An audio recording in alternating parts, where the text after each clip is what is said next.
বাংলায় ভোটার ভেরিফিকেশনের নিয়ম বদল। গ্রাম পঞ্চায়েত ও পুরসভা এলাকার বাড়ির নাম্বার লাগবে ভেরিফিকেশনের সময়।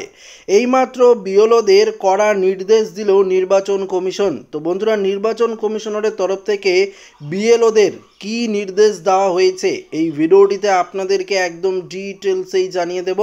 তো অবশ্যই ভিডিওটিতে আপনারা প্রত্যেকেই প্রথম থেকেই শেষ পর্যন্ত সঙ্গে থাকবেন। বিহারের পর পশ্চিমবঙ্গে ভোটার তালিকার বিশেষ সংশোধনের তোড়জোড় শুরু হয়ে গেল। ইতিমধ্যেই বুথ স্তরের অফিসার বা বিএলওদের ট্রেনিং দিচ্ছে নির্বাচন কমিশন। সিইওর দপ্তর থেকে নির্দেশিকা জারি করে জানানো হয়েছে কি করতে হবে বিএলওদের। বলা হয়েছে বাড়ি বাড়ি গিয়ে গণনার ফর্ম দেবেন বুথ লেভেল অফিসাররা, অর্থাৎ বিএলও অফিসাররা প্রত্যেকের বাড়ি বাড়ি গিয়ে কিন্তু এই যে ফর্ম, এনুমারেশন ফর্ম, সেই ফর্ম কিন্তু বিলি করবে। দেখুন এখানে কি বলেছে, সেই সময় সঙ্গে নিজেদের পরিচয়পত্র রাখতে হবে তাদের, ফর্ম দেওয়া এবং সেই ফর্ম নিয়ে আসার দায়িত্বও কিন্তু বিএলওদের দেওয়া হয়েছে। কেউ বাড়িতে না থাকলে দরজায় ফর্ম লাগিয়ে রেখে আসতে হবে। সেই ফর্ম সংগ্রহ করতে প্রয়োজনে 3 বার কোনো বাড়িতে যাবেন। বাড়ি বাড়ি যাওয়া শুরু করার আগে বুথ লেভেল এজেন্টদের সঙ্গে মিটিং করবেন বিএলওরা।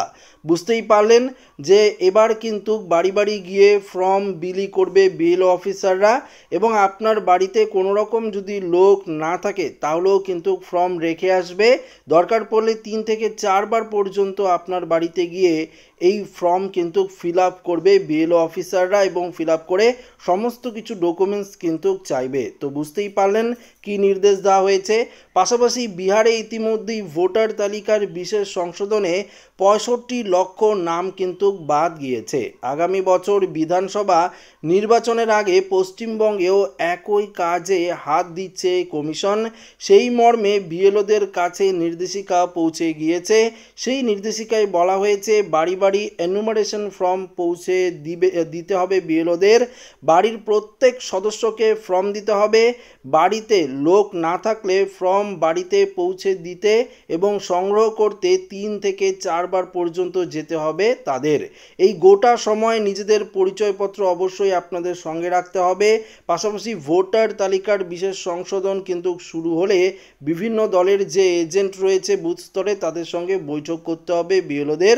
গোটা বিষয়টি কিন্তু বুঝিয়ে দিতে হবে, অর্থাৎ পশ্চিমবঙ্গে ভোটার তালিকার বিশেষ সংশোধনের কাজ কিন্তু ইতিমধ্যেই শুরু হয়ে গেছে। তো বুঝতেই পারলেন আগস্ট মাস শুরু হতেই পশ্চিমবঙ্গে কিন্তু এই ভোটার তালিকার নিবিড় সংশোধনের কাজ কিন্তু শুরু হয়েছে। এখন শুধু অফিসিয়ালি নোটিশের অপেক্ষা। আপনার বাড়িতে আর মাত্র কিছুদিনের মধ্যেই কিন্তু বিএলও অফিসাররা গিয়ে এনুমারেশন ফর্ম দেবে। এসআইআর কার্যকর করতে বাড়ি বাড়ি পৌঁছে তথ্য সংগ্রহ করতে হবে বিএলওদের।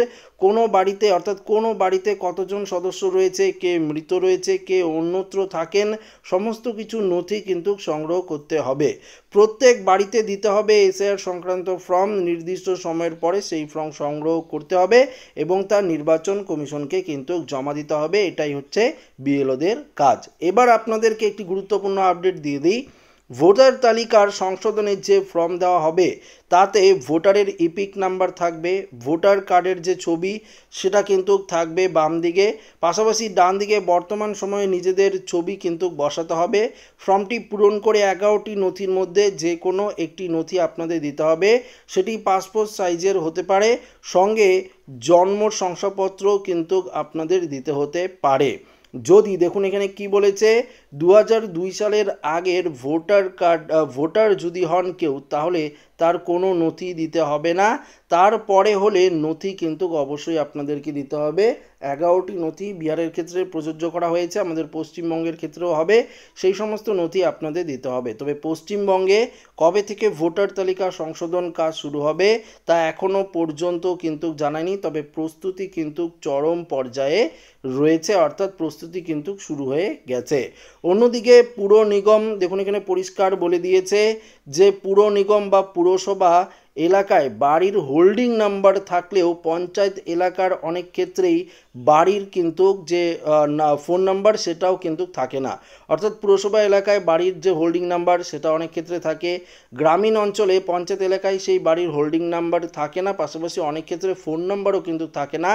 এসআইয়ের প্রক্রিয়ার জন্য বাড়ির নাম্বার দিয়েই মানচিত্র তৈরি করতে হবে। তো বুঝতেই পারলেন, বাড়ির যে অর্থাৎ আপনার বাড়ির তো একটি নাম্বার রয়েছে, যখন আপনারা ভোটার তালিকা দেখবেন সেই তালিকায় আপনার নাম যদি থাকে সেইখানে কিন্তু দেখবেন বাড়ির নাম্বার অবশ্যই থাকবে। সেই বাড়ির নাম্বারটি কিন্তু অবশ্যই ভোটার কার্ড সংশোধনের সময় দেখুন পরিষ্কার বলে দিয়েছে, এসআইআর প্রক্রিয়ার জন্য বাড়ির নাম্বার দিয়েই যে মানচিত্র সেই মানচিত্র কিন্তু তৈরি করতে হবে, এমনটাই কিন্তু নির্বাচন কমিশনের তরফ থেকে বিএলও অফিসারদের কিন্তু বলে দেওয়া হয়েছে। কমিশন এটিকে বলেছে নজির ম্যাপ। দুটি বুথ নিয়ে একটি গ্রাম পঞ্চায়েতের আসন, এক্ষেত্রে দুটি বুথের জন্য দুটি পৃথক ম্যাপ তৈরি করতে হবে বিএলওদের। এর জন্য স্থানীয় প্রবীণদের সাহায্য নিতে পারেন বিএলওরা, তবে তার জন্য একটি গোষ্ঠী তৈরি করতে হবে। তো বুঝতেই পারলেন বন্ধুরা, যারা পুরসভা এলাকার বাসিন্দা রয়েছেন তাদের ক্ষেত্রেও বাড়ির যে হাউস নাম্বার সেই নাম্বার থাকে, গ্রাম পঞ্চায়েত এলাকার প্রত্যেকেরই হাউস নাম্বার থাকে। সেটি আপনারা কোথায় পাবেন? যখন 2002 সালের যে লিস্ট রয়েছে সেই লিস্টটি যখন আপনারা হাতে পাবেন সেই লিস্টটির মধ্যেই কিন্তু দেখতে পারবেন বাড়ির নাম্বার থাকে। এছাড়াও প্রত্যেকের বাড়ির যদি নাম্বার আপনাদের থেকে থাকে সেই নাম্বার ভিত্তি করেই কিন্তু যে নজির অর্থাৎ যে একটি নজির ম্যাপ তৈরি করবে বিএলও অফিসাররা, সেই ম্যাপ কিন্তু তৈরি হয়ে যাবে। যদি আপনাদের বাড়ির নাম্বার না থাকে সেক্ষেত্রেও কোনো সমস্যা হবে না, বিএলও অফিসারদের হাতেই সে নাম্বার থাকবে, সেটি দিয়ে তারা নজির ম্যাপ তৈরি করে ফেলবে। তো আশা রাখবো ভিডিওটি প্রত্যেকের ভালো লেগেছে। ভিডিওটি ভালো লাগলে লাইক করবেন, বন্ধুর সাথে শেয়ার করবেন, নতুন হয়ে থাকলে চ্যানেলটিকে সাবস্ক্রাইব করে নেবেন। ধন্যবাদ।